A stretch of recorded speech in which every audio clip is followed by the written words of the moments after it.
नमस्कार दोस्तों। आज मुंशी प्रेमचंद की 142वीं जयंती पर आपसे जलवायु पत्रिका के मंच पर एक संवाद स्थापित करने की कोशिश करेंगे और मुंशी प्रेमचंद की कहानी का एक पार्ट होगा। इस कहानी के माध्यम से हम वर्तमान समय में जो समस्याएं हैं उन पर एक समीक्षात्मक बातचीत भी करेंगे। जैसा कि आप जानते हैं कि मुंशी प्रेमचंद की आज 142वीं जयंती है। पूरी दुनिया में उनकी जयंती आज मनाई जा रही है और उनकी जयंती के बहाने वाद विवाद और संवाद भी स्थापित हो रहा है। अलग अलग साहित्यकारों, पत्रकारों, शोधार्थियों के बीच में जहाँ संवाद आयोजित किया जा रहा है, वहीं दूसरी तरफ समाज का एक पक्ष वह भी है जो उनकी रचनाओं का आलोचक रहा है। वो अपने ढंग से आलोचना कर रहा है और यही सबसे अच्छी बात है कि साहित्य की आलोचना अच्छे ढंग से होनी चाहिए। बगैर आलोचना की कोई भी रचना जीवित नहीं रहती बल्कि वह मर जाती है। बशर्ते यह है कि उस रचना के पीछे या उस आलोचना के पीछे कोई पूर्वाग्रह न हो। प्रेमचंद जिस दौर के लेखक थे और जिस दौर में रह कर के उन्होंने अपने समय में व्याप्त समस्याओं को अपने मंच से, अपनी लेखनी के माध्यम से उठाने का प्रयास किया था, वह हम सब के लिए एक अनुकरणीय है। वो कहते भी हैं कि जो व्यक्ति जिसके अंदर दर्द है, जिसके अंदर समाज सुधार की भावना है, जिसके अंदर कुछ भी है, सोचता है, उसे लिखना चाहिए। तो जो लोग भी समाज में हैं, जो लोग समाज में व्याप्त असमानता या धार्मिक भेदभाव या जातीय भेदभाव या आर्थिक विषमता से नाखुश हैं या ये चाहते हैं कि ये चीज़ें नहीं होनी चाहिए हमारे बीच में, उन सबको मिल कर के एक आवाज़ उठाने की आवश्यकता है। कभी भी शासन से जो हम उम्मीद करते हैं कि शासन ही सारे बदलाव लाता है, ये कभी नहीं हुआ कि शासन कभी बदलाव लाता है। शासन का सिर्फ एक मोटो है, एक मोटिव होता है, एक लक्ष्य होता है कि वह देश पर शासन करता है। सत्ता के अपने चरित्र होते हैं। वो चाहे सांपनाथ की जगह नागनाथ चला जाए, कोई भी बैठा हो, लेकिन उसका अपने चरित्र होता है। वो अपने हिसाब से सबको डील करने की कोशिश करता है, बशर्ते उसमें थोड़ा बहुत कम और अधिक का मामला होता है। लेकिन अगर समाज को बदलने की किसी की जिम्मेदारी है तो वो राजनीति से आप न करिए, बल्कि राजनीतिक सुधारक हो सकता है, राजनीतिक विचारक हो सकता है, सामाजिक विचारक हो सकता है, हमारा साहित्य हो सकता है, हमारे बीच के जो सामाजिक कार्यकर्ता हैं जो प्रथाओं के खिलाफ एक आवाज़ उठाते हैं, वो भी हो सकते हैं। और सामाजिक सांस्कृतिक संघर्ष जो है वो एक बड़ा आंदोलन अख्तियार कर सकता है किसी भी देश की समस्या को सुधारने के लिए, किसी भी देश की लोगों की भावनाओं को जागृत करने के लिए, उन्हें शिक्षित करने के लिए। तो प्रेमचंद सिर्फ एक समाज सुधारक नहीं, सिर्फ एक साहित्यकार नहीं, सिर्फ एक उपन्यासकार नहीं, सिर्फ एक कहानीकार ही नहीं, बल्कि वो एक बेहतर युगदृष्टा थे। मतलब जिस वक्त उन्होंने अपनी लेखनी से जो जोश पैदा किया लोगों में, लोगों के अंदर जो समाज की तमाम समस्याएं थी उनको उभारने की कोशिश की, और दूसरी तरफ ये भी बताया कि होना क्या चाहिए, वह अपने आप में एक मिसाल है। और खासकर साहित्य के विद्यार्थियों के लिए भी एक अनुकरणीय होना चाहिए उनका लेखन, कि कितना लिखा उन्होंने, किन किन समस्याओं पर लिखा और समाज के सभी मुद्दों को टच करने की कोशिश की। यह तभी हो सकता है जब कोई एक विचारक या लेखक उसे अच्छे ढंग से समझने और सोचने की कोशिश करता है। आप प्रेमचंद की कहानियों में जाइए तो हमने बचपन में मंत्र कहानी पढ़ी थी उनकी, बाद में ईदगाह पढ़ी, नमक का दरोगा पढ़ा, पंच परमेश्वर पढ़ी, सदगत पढ़ी, शतरंज की खिलाड़ी पढ़ा और समस्या, जैसे बहुत सारी कहानियों का पाठ किया, गोदान, गबन, रंगभूमि, कर्मभूमि, निर्मला, कायाकल्प, आप जैसे उपन्यासों को पढ़ेंगे या उनकी आप लेखों में जाइए तो स्वदेश, ज़माना, जागरण या हंस के माध्यम से उन्होंने जो लेखनी चलाई वह समाज के सभी मुद्दों पर थी। जो काम गांधी जी कर रहे थे राजनीतिक विचारक के रूप में, एक राजनीतिक कार्यकर्ता के रूप में, ठीक वही काम साहित्य में प्रेमचंद कर रहे थे और दोनों का अपना एक बड़ा योगदान रहा है। प्रेमचंद के जो सपने थे, उन्होंने भी आज़ादी का जो सपना देखा था और जिस भारत का सपना देखा था, अगर हम उससे बात करें कि क्या वाकई उस सपने को हम पूरा करने में समर्थ हुए या नहीं हुए, तो आपको ये लगेगा कि हम कोसों दूर हैं। उसके बाद के दौर में देखिए कि उस तरह का कहानीकार क्यों पैदा नहीं हुआ, अगर है भी तो उसकी रचनाओं को उतना पाठ क्यों नहीं हुआ। बहुत सारे मित्र ये बता रहे थे कि प्रेमचंद जैसे हजारों कहानीकार, हजारों उपन्यासकार समाज में मौजूद हैं, लेकिन वे पढ़े नहीं जा रहे।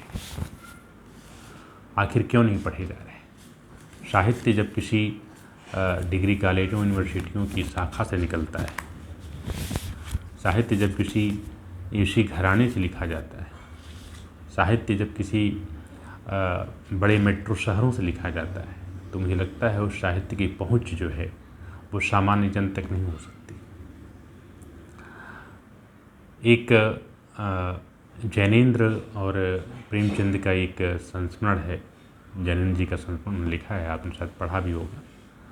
उसमें वो प्रेमचंद से जब मिलने जाते हैं, लखनऊ में जब रहते थे प्रेमचंद, और जब जाते हैं तो वो काफ़ी लोगों से पूछते हैं कि भाई यहाँ कहीं प्रेमचंद रहते हैं, और सुबह सुबह का वो समय रहता है, तो जितने उस समाज के उच्च वर्ग के लोग हैं जो सुबह सुबह टहलते हैं डंडा लेकर के हाथों में या कुत्तों के साथ टहलते हैं, वे उसमें से कोई ऐसा नहीं था जो प्रेमचंद को जानता था, यानी कोई नहीं जानता था। और थक हार कर जब जैनेंद्र जी को ये लगता है कितना बड़ा उपन्यासकार, कथाकार को ये लोग नहीं जानते हैं, लाइए आज बड़े आदमियों से पूछ लिया, छोटे आदमियों से पूछते हैं, तब ये झाड़ू लगाने वाले एक व्यक्ति से पूछते हैं कि भाई यहाँ कहीं प्रेमचंद रहते हैं, तो वो बताता है वो मुंशी प्रेमचंद। तो जैनेंद्र जी को ये पता नहीं था कि उनका नाम मुंशी प्रेमचंद है। उन्होंने कहा हाँ मुंशी प्रेमचंद। तो वो उनके घर लेके जाता है और बताता है कि यही घर है। ये संस्मरण के माध्यम से क्या कहने का मतलब कि प्रेमचंद उस वर्ग के रचनाकार थे जिस वर्ग तक आज का साहित्य नहीं पहुंचता है। आज के दौर में या हम प्रेमचंद और हमारा समय, वर्तमान समय की हम पड़ताल करें, बात करें, तो आपको लगेगा कि आज जो कुछ लिखा पढ़ा जा रहा है उसका एक सीमित वर्ग है। वर्ग एक विशेष साहित्य के प्रेमियों के लिए, साहित्य के लेखकों के लिए, साहित्य के शोधार्थियों के लिए लिखा जा रहा है। और जब कोई साहित्य सिर्फ साहित्य के शोधार्थियों तक ही रह जाता है तो वो साहित्य कालजयी नहीं हो पाता, क्योंकि उसकी व्यापक पहुंच नहीं बन पाती। इस संदर्भ में जो हम प्रेमचंद को देखते हैं तो वो उस दौर, उस लीग को तोड़ करके आगे बढ़ते हैं, चाहे वो विज्ञान का विद्यार्थी हो, चाहे वो मैनेजमेंट का हो, चाहे वो किसी तकनीक का विद्यार्थी हो, और चाहे साहित्य का विद्यार्थी हो। प्रेमचंद सबको टच करते हैं। प्रेमचंद सबके लिए पठनीय है। आखिर क्यों प्रेमचंद की कफन कहानी, यमन कहानी या सदगत कहानी को सभी लोग पढ़े? मैक्सिमम लोग पंच परमेश्वर, ईदगाह, नमक, दरोगा के नाम बात करते हैं, बड़े घर की बेटी की बात करते हैं। वो छोटे छोटे बच्चे जो उनका साहित्य से कोई लेना देना नहीं है या उसके विद्यार्थी नहीं है, फिर भी वो पढ़ते हैं, उससे सीख लेते हैं, बताते हैं कि हमने इससे क्या सीखा और क्या सीखा।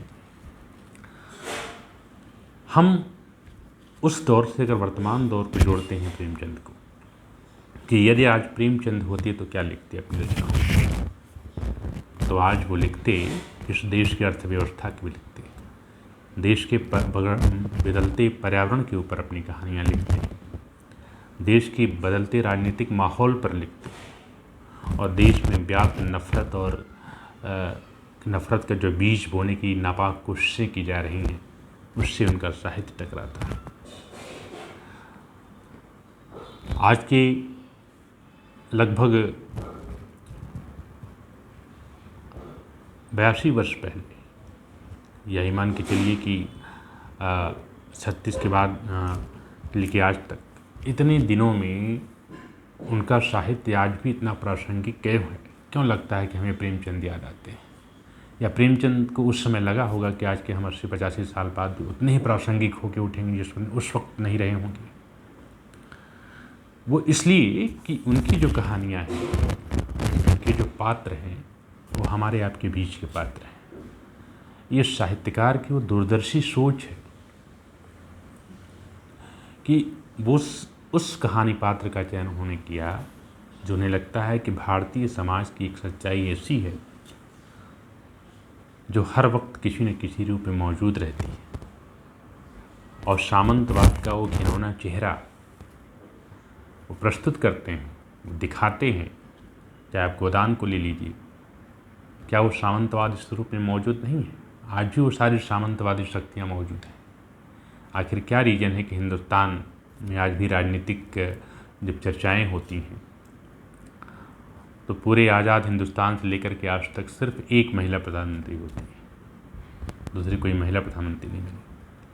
ये देश का दुर्भाग्य कि आज तक कोई अल्पसंख्यक प्रधानमंत्री सिर्फ एक मनमोहन सिंह को छोड़कर दूसरा कोई नहीं हुआ, कोई एक दलित प्रधानमंत्री नहीं हुआ इस देश में। ऐसा क्यों? हम जब समाज के सभी वर्गों की बात करते हैं, जब हम एक भारत श्रेष्ठ भारत की बात करते हैं, तो ये आवश्यक होना चाहिए, ये भी जानना चाहिए कि हमारे देश की जो ज्वलंत समस्याएं हैं, उन समस्याओं को लेकर के आगे कौन जा रहा है, कौन है जो समाज में सबको साथ लेके चलने की बात करता है। तो प्रेमचंद यहाँ पर टकराते हैं, तब प्रेमचंद याद आते हैं। तो प्रेमचंद ये भी बताते हैं कि हमारा जो सामान्य वर्ग है उसने पूंजीपतियों से कैसे लड़ाई की, उस सामंतवाद के घिनौने चेहरे के खिलाफ कैसे लड़ाई की। आज के दौर की बात बताएं, जब हम 2022 में हैं, आज़ादी के लगभग 75वीं वर्षगांठ मनाने की तैयारी पूरी की जा रही है, घर घर तिरंगा फहराने की तैयारी की जा रही है, तो आज के दौर में अगर प्रेमचंद को हम याद करें तो वो क्या करेंगे? तो वो ये कहते कि इस देश में जो बेरोज़गारों की फ़ौज है, उस बेरोज़गारों की फ़ौज के ऊपर उनका उपन्यास होता। तब वो लिखते कि कैसे बेरोज़गार दर दर भटक रहा है और तिरंगा फहरा रहे हैं। ज़रूरत इस बात की, तिरंगा हमारा सम्मान है, तिरंगा घर घर में होना चाहिए। ये किसी सरकारी अभियान के बजाय हर हिंदुस्तानी चाहे तो इसको हर घर, आप 15 अगस्त या 26 जनवरी के दिन देखिए, हर हाथ में तिरंगा अपने आप चलता है। तिरंगा हमारी सम्मान का पहचान है, राष्ट्र की प्रतीक है। ये किसी के कहने से संभव नहीं है।